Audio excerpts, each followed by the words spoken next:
নমস্কার বন্ধুরা, বর্তমানে মিগজাম ঘূর্ণিঝড়ের প্রভাবে যাদের ধান, আলু বা শাকসবজির ফসলের ক্ষতি হয়েছিল তাদেরকে ক্ষতিপূরণের টাকা দেবে। তো বিভিন্ন জেলায় রিপোর্ট পাঠানো হয়েছে এবং আপনার ব্লকের টাকা দেবে কি দেবে না, কোন কোন ব্লকের টাকা দেবে সে ব্যাপারেও একটা আপডেট এসেছে। আমরা সেটাই আজকের ভিডিওতে আলোচনা করব। অবশ্যই ভিডিওটি উপকার আসবে, শেষ পর্যন্ত দেখতে থাকুন। চ্যানেলে নতুন হলে চ্যানেলটি সাবস্ক্রাইব করবেন, আর যারা ফেসবুক থেকে দেখছেন পেজটি ফলো করতে ভুলবেন না। দেখুন, এই সংক্রান্ত প্রতিবেদনে বলেছে শীতের শুরুতে টানা বৃষ্টি, আর তাতেই বিপাকে পড়েছেন চাষিরা। কারণ বৃষ্টির জেরে শুধু ঝাড়গ্রাম জেলায় ধান এবং আলুর ক্ষতির পরিমাণ প্রায় ৭১ কোটি টাকা। জেলার ৩টি ব্লকে সবথেকে বেশি ক্ষতি হয়েছে বলে জানা গিয়েছে। এমনই রিপোর্ট নবান্নে পাঠিয়েছে জেলা প্রশাসনের আধিকারিকরা। তারা জানিয়েছেন জেলার ৩টি ব্লকে ৫,৪০২ হেক্টর জমির শুধু ধান নষ্ট হয়েছে।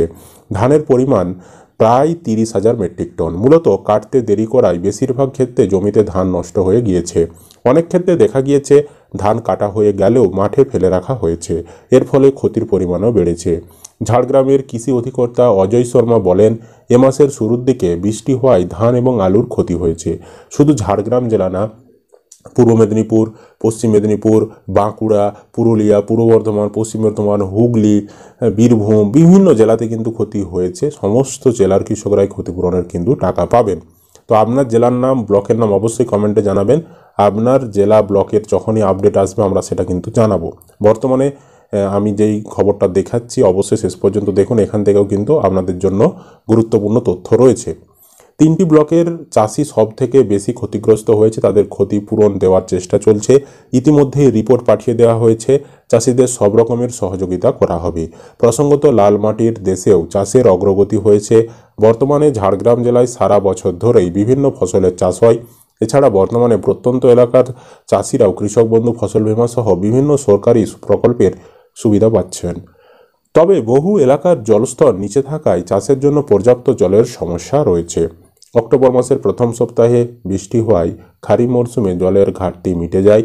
হাসি ফোটে চাষিদের মুখে। কিন্তু ধান কাটার সময় বৃষ্টি হওয়ায় এক ধাক্কায় হাসি উবে গিয়েছে চাষিদের। প্রশাসন সূত্রে জানা গিয়েছে, এই মাসের ৬ই ডিসেম্বর থেকে টানা বৃষ্টির জেরে ঝাড়গ্রাম জেলার চাষিদের মাথায় হাত পড়ে। কারণ সেই সময় জেলা জুড়ে প্রায় ৩৫,০০০ হেক্টর জমির ধান কাটা বাকি ছিল। এছাড়াও বৃষ্টির জেরে শীতকালীন বিভিন্ন ফসলের ক্ষতি হওয়ার সম্ভাবনা তৈরি হয়। কৃষি দপ্তরের আধিকারিকরা জানাচ্ছেন, জেলায় মোট ১,২৮,০০০ হেক্টর জমিতে ধান চাষ হয়েছে।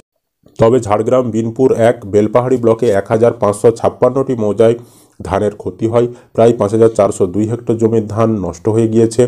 ৩০,০০০ মেট্রিক টন ধান নষ্ট হওয়ার ক্ষতির পরিমাণ প্রায় ৫৯,৪৩ লক্ষ টাকা। ৩টি ব্লক মিলিয়ে ২২৫টি মৌজায় ১,৮৪৮ হেক্টর জমির আলু নষ্ট হয়েছে। এর ফলে ৫৬,৫৬২ মেট্রিক টন আলুর প্রোডাকশন মার খেয়েছে। এতে ক্ষতির পরিমাণ প্রায় ১২ কোটি টাকা। ঝাড়গ্রাম ব্লকের মানিকপাড়া এলাকার চাষি সুদেব মণ্ডল বলেন, ধান কাটা হয়ে গেলেও মাঠের মধ্যেই ফেলে রেখেছিলাম, সেই ভুলে ধান নষ্ট হয়ে গিয়েছে। কিছু ধান বেঁচে গেলেও ভালো দাম পাওয়া যাচ্ছে না। অনেক ক্ষতি হয়ে গেল, ক্ষতিপূরণের টাকা পাওয়া গেলে সুবিধা হতো। বিনপুর এলাকার চাষি স্বপন মাহাতো বলেন, আলু চাষ শুরুতেই নষ্ট হয়ে গিয়েছে, প্রোডাকশন একেবারে শেষ। আলু চাষ খুবই লাভজনক, তবে অনেক ক্ষতি হয়ে গেল। আশা করছি বিমা থেকে ক্ষতিপূরণের টাকা পাবো। ইতিমধ্যেই মাননীয় মুখ্যমন্ত্রী এবং আমাদের কৃষিমন্ত্রী শোভনদেব চট্টোপাধ্যায় ঘোষণা করে দিয়েছেন যে যাদের ক্ষতি হয়েছে তাদেরকে ক্ষতিপূরণের টাকা দেবে। তো বিভিন্ন জেলা থেকে যেমন রিপোর্ট পাঠানো হয়, সেরকম ঝাড়গ্রাম জেলা থেকেও রিপোর্ট পাঠানো হয়েছে। আপনার জেলার থেকেও রিপোর্ট পাঠানো হয়েছে। আপনার জেলার রিপোর্ট যখন আমাদের কাছে আসবে আমরা সেটা আপনাদের সামনে প্রকাশ করব। তো সেই রিপোর্টের উপর ভিত্তি করে আপনার এলাকায় কোন কোন ব্লকে ক্ষতি হয়েছে সেই ব্লকের কৃষকদেরকে ক্ষতিপূরণের টাকা কিন্তু পাঠানো হবে, এটা মনে রাখবেন। তো অবশ্যই ক্ষতিপূরণের টাকা পাওয়ার জন্য আমাদেরকে বাংলা শস্য বিমার ফর্ম ফিল আপ করে থাকতে হবে।